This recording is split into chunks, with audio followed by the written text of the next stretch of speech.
ఎక్కడ కూడా ఒక అడుగు వెనక్కి వేసే పరిస్థితులు లేవు. ఏదైతే ల్యాండ్ టైటిలింగ్ యాక్ట్ చెప్పామో రద్దు చేస్తామని చెప్పి మొదటి 5 సంతకాల్లో ల్యాండ్ టైటిలింగ్ యాక్ట్ సంతకం పెట్టి ఫస్ట్ క్యాబినెట్ లో పెట్టి ఫస్ట్ అసెంబ్లీ సెషన్ లో పెట్టి అదే మరి కౌన్సిల్లో కూడా పెట్టి రద్దు చేయించాం. రెండోది పెన్షన్ 4,000 రూపాయలు పింఛన్ ఇవ్వడానికి మనం చెప్పాం. ఏప్రిల్ నుంచి ఇస్తా అన్నాం, అది కూడా మనం అమలు చేశాం. ఇంకొక పక్కన డిఎస్సి మొదటి సంతకం అని చెప్పాం. 16,347 టీచర్ ఉద్యోగాలు ఇవ్వడానికి ముందుకు పోయాం. అవి కూడా టైం బౌండ్ ప్రోగ్రాం ప్రకారం ఎక్కడ కూడా ట్రాన్స్పరెంట్గా అవి కూడా పూర్తి చేస్తాం. స్కిల్ సెన్సస్ పెట్టాం. ఆ స్కిల్ సెన్సస్ కూడా మనం ఆ ఫార్మాట్లో మీరు కూడా ఐడియాస్ ఇవ్వండి. ఇది ఒక గేమ్ చేంజర్ అవుతుంది. దేశంలోని ఎక్కడా చేయని విధంగా, ప్రపంచంలోని ఎక్కడా చేయని విధంగా ఈ స్కిల్ సెన్సస్ తీసుకుంటున్నాం. దీనివల్ల స్కిల్ అప్గ్రేడేషన్ చేసి ఎక్కడికక్కడ పనిచేసే విధానంలో తెలుగు జాతి ముందుండే విధంగా తీసుకెళ్తాం.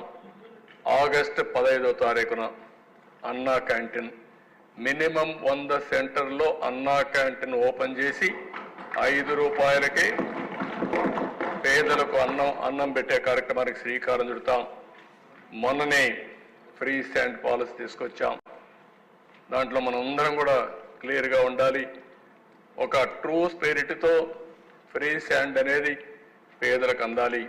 దానికి కూడా మనం ముందు తీసుకెళ్దాం. ఇవి కాకుండా మనకి ఇంకా సూపర్ 6లో కొన్ని ఉన్నాయి, మనం చేయాల్సిన పనులు ఉన్నాయి. కేంద్రం నుంచి నిధులు రావాలి, మనం కూడా కష్టపడాలి, ఆదాయాన్ని పెంచుకోవాలి. 2 మనం ఇచ్చిన మాటలు కూడా నెరవేర్చుకోవాలంటే ఈ 2 కూడా ముందుకు తీసుకుపోవాల్సిన అవసరం ఉంది. అందుకే ఇక్కడుండే అసెంబ్లీ మెంబర్స్ పైన ఒక ప్రత్యేకమైన బాధ్యత, ఒక గురుతరమైన బాధ్యత ఉందని చెప్పి నేను మీకు తెలియజేస్తున్నా. నెక్స్ట్, ఈరోజు మనం 7 వైట్ పేపర్స్ ఇచ్చాం. నేను చెప్పాను, మొత్తం వాస్తవాలు మీ ముందర పెట్టాను. ప్రజా జీవితంలో ఉన్నాం, మనకు ప్రజల ఆస్తులకు ట్రస్టీగానే ఉంటాం. రెండోది, ప్రజల ఆస్తుల్ని మెరుగైన విధానం నడిపించే విధంగా, ఎక్కువ సంపద సృష్టించే విధంగా పాలసీలు తీసుకొస్తాం. మన దగ్గర డబ్బులు లేవు కానీ ఆలోచనలు ఉన్నాయి, అనుభవాలు ఉన్నాయి. నాకు కూడా హైదరాబాద్ నగరాన్ని ఒక్క పైసా ఖర్చు లేకుండా ఒక బ్రహ్మాండమైన నగరంగా చేశాం. ఒక పక్క నాకు ఆలోచనలు ఉన్నాయి, ఇంకొక పక్క మిత్రుడు పవన్ కళ్యాణ్ గారికి పట్టుదల ఉంది. ఈ రాష్ట్రానికి ఏదో చేయాలని తపన ఉంది, ఆ తపన ముందు నడిపిస్తుంది. మూడోది బీజేపీ, ఢిల్లీలో నరేంద్ర మోడీ గారు కూడా వికసిత్ భారత్ 2047 పెట్టుకున్నారు. మనం కూడా 2047కి ఒక విజన్ కూడా తయారు చేసుకుందాం. నేను అందుకే మిమ్మల్ని అందరినీ విజ్ఞప్తి చేస్తున్నా, రొటీన్గా మామూలు అడ్మినిస్ట్రేషన్లో కాకుండా క్రియేటివ్గా ఏం చేయగలుగుతాం, సంపద సృష్టించే మార్గాలు ఏమేమి ఉన్నాయి.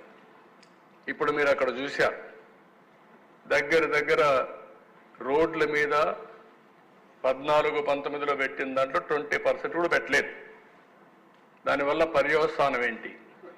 రోడ్లన్నీ గుంతలు పడిపోయినాయి, ఏ ఊరికి పోయే పరిస్థితి లేదు. ఒక పక్క నేషనల్ హైవేస్ ఈరోజు పర్ఫెక్ట్గా ఉన్నాయి.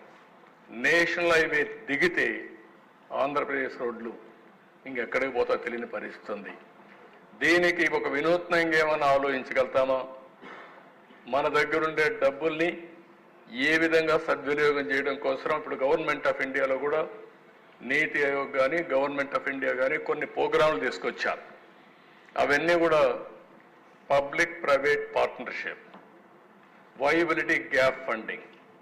అంటే ఒక ప్రాజెక్ట్కి ఇంత డబ్బులు అవుతుందనుకుంటే ఆ డబ్బుల్లో ఎంత ఆదాయం వస్తుందో ఒక ప్రైవేట్ వ్యక్తి గారిని కోట్ చేసి, ఇప్పుడు నేషనల్ హైవే పాలసీ కూడా అదే. దాని మీద వైబిలిటీ గ్యాప్ ఫండింగ్ తక్కువ వస్తే అది డబ్బుల రూపంలో వాళ్ళకి కాంపన్సేట్ చేయడానికి గవర్నమెంట్ ఆఫ్ ఇండియా ముందుకు వచ్చారు. మనం కూడా అలాంటి పాలసీస్ ఏమైనా కొన్ని క్రియేట్ చేయగలుగుతామా? ఇప్పుడు వెస్ట్ గోదావరి ఉంది ఉదాహరణకు, రోడ్లన్నీ అధ్వానంగా ఉన్నాయి. అందులో black soil cottons every year రోడ్లైతే ఆ నీళ్లకు తరిగిపోతూ ఉంటాయి. అలాంటప్పుడు సిమెంట్ రోడ్లు వేసి